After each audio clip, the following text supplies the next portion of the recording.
చేయాలి హ్మ్. పవన్ కళ్యాణ్‌ని. ఆ హ్మ్. విషయంలో హ్మ్. తప్పు నన్నడిగితే.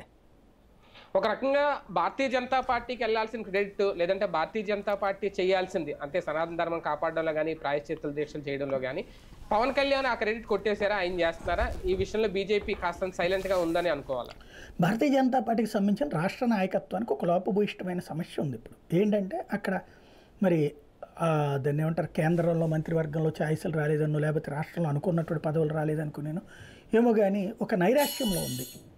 వాస్తవంగా అయితే 8 మంది ఎమ్మెల్యేలు, 3 ఎంపీలు గెలిచి ఒక కేంద్ర మంత్రి, ఒక రాష్ట్ర మంత్రి ఉన్నప్పుడు ఎంత దూకుడుగా ఉండాలి ఆ పార్టీ? పైగా సైద్ధాంతికంగా ఎంత దేవాదాయ శాఖ ప్లాన్డ్‌గా మంత్రే ఉండాలి? ఆ పార్టీకి సంబంధించిన వ్యక్తి. కాదు.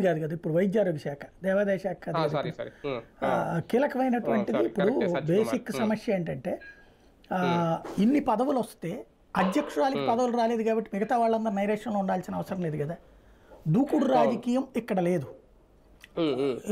ఇక్కడ హిందుత్వ ఎజెండా ఇట్లాంటి వ్యవహారాలకు సంబంధించి అంటే మనకి అవకాశం వచ్చినప్పుడు అందిపుచ్చుకునేటటువంటి సమయంలో ఎప్పుడు కూడా భారతీయ జనతా పార్టీకి ఇదే సమస్య. గత 4 హ్మ్. దశాబ్దాలుగా కూడా పవర్‌లో హ్మ్. వచ్చినప్పుడు ఆ పదవిని ఆస్వాదిస్తూ కూర్చునే నాయకులు అయిపోతారు. పదవి హ్మ్. లేనప్పుడేమో పోరాడుతూ ఉంటారు. పదవిలోకి వచ్చినటువంటి సందర్భంలో చక్కటి అవకాశం ఇది. వినియోగి